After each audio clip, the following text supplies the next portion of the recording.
Welcome back to Capitol Tonight. Another Texan is officially headed to Washington, D.C. The U.S. Senate easily confirmed San Antonio Mayor Julian Castro as the new Housing and Urban Development Secretary today.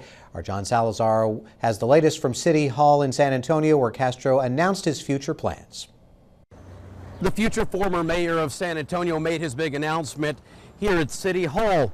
He thanked the citizens for their support as he heads to D.C. to begin his new job. He also acknowledged the importance of his new role and the boss he will serve under.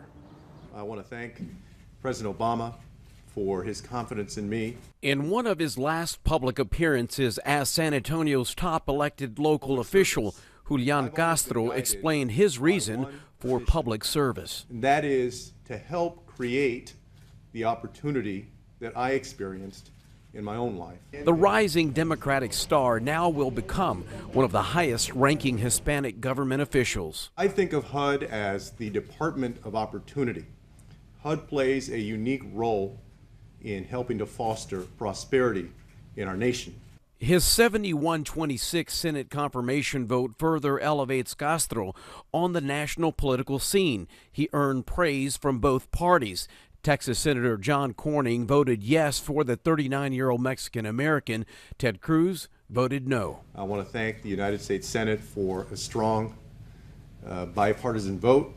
Council member Shirley Gonzalez points to the mayor's local record as a meter with which to gauge his future national success. Specifically regarding education and the revitalization of downtown and some of the urban areas that we know that we need a lot of revitalization, and he was a real champion for that. There's a lot of great work that's happening here in San Antonio, and San Antonio has helped set the standard during these last few years. Experience which may prove fruitful as Castro moves into his new role as the nation's top urban development executive. A lot of cities can learn things from what folks on the ground in San Antonio have done. And of course that will be on my mind as I go forward.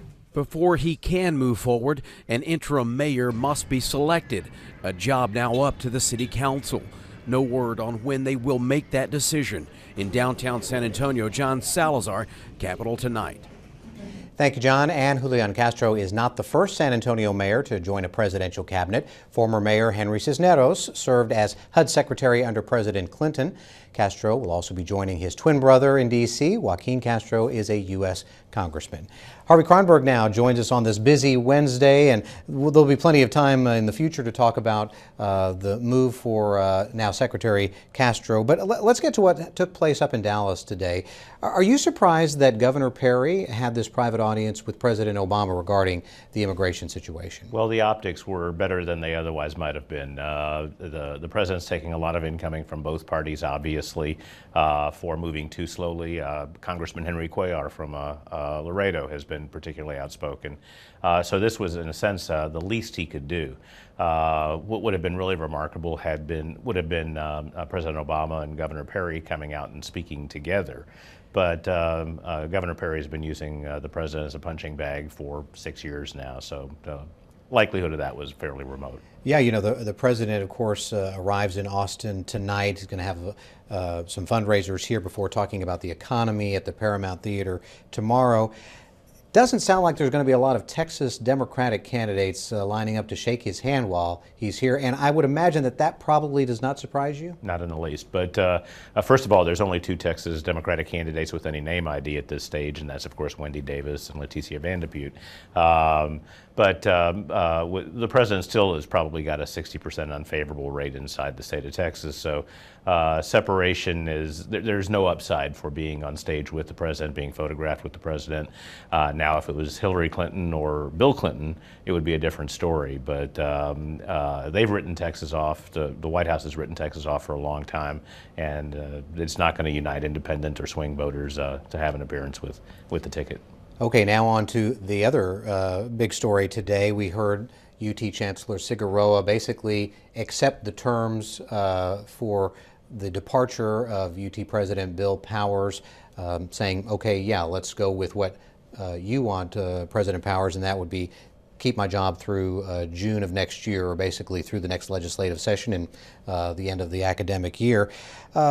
Does this diffuse the situation? Of course, we still have in the backdrop here, or maybe in the foreground, the Regent Wallace Hall inquiry and drafting of articles of impeachment. What does this signal regarding this whole situation? This signals, first of all, that the governor, to a large degree, is increasingly a lame duck in this environment. Second, I think that it was very unseemly for Chancellor Figueroa, who's had an otherwise distinguished career, to essentially do a bum's rush out of the blue and demand an immediate resignation. There's something going on that we don't know, that he was under some kind of enormous pressure, and I think that the backlash was much more than he anticipated. Essentially, what this is now about is that the next governor, whether it's Wendy Davis or Greg Abbott, will be involved in the selection of the next UT president, and none of them have the animus towards the University of Texas that Governor Perry apparently does. And the politics, meaning specifically the politicians who have been looking at these latest developments here, you can't ignore. I know you posted there on the Quorum Report former Lieutenant Governor Ratliff's letter that he sent to the chairman of the UT system, Paul Foster, upset with what seemed like this, as you called it, this bum's rush to force his resignation. Senator Rodney Ellis tweeted about this. You had many other politicians in the Powers corner there.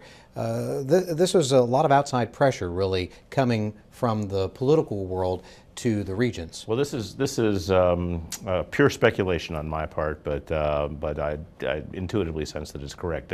Next Wednesday, the Transparency Committee is supposed to meet, and it would not surprise me if they had a vote on impeachment. And I think that, if anything, Figueroa's actions to try and drive Powers out of office has firmed the resolve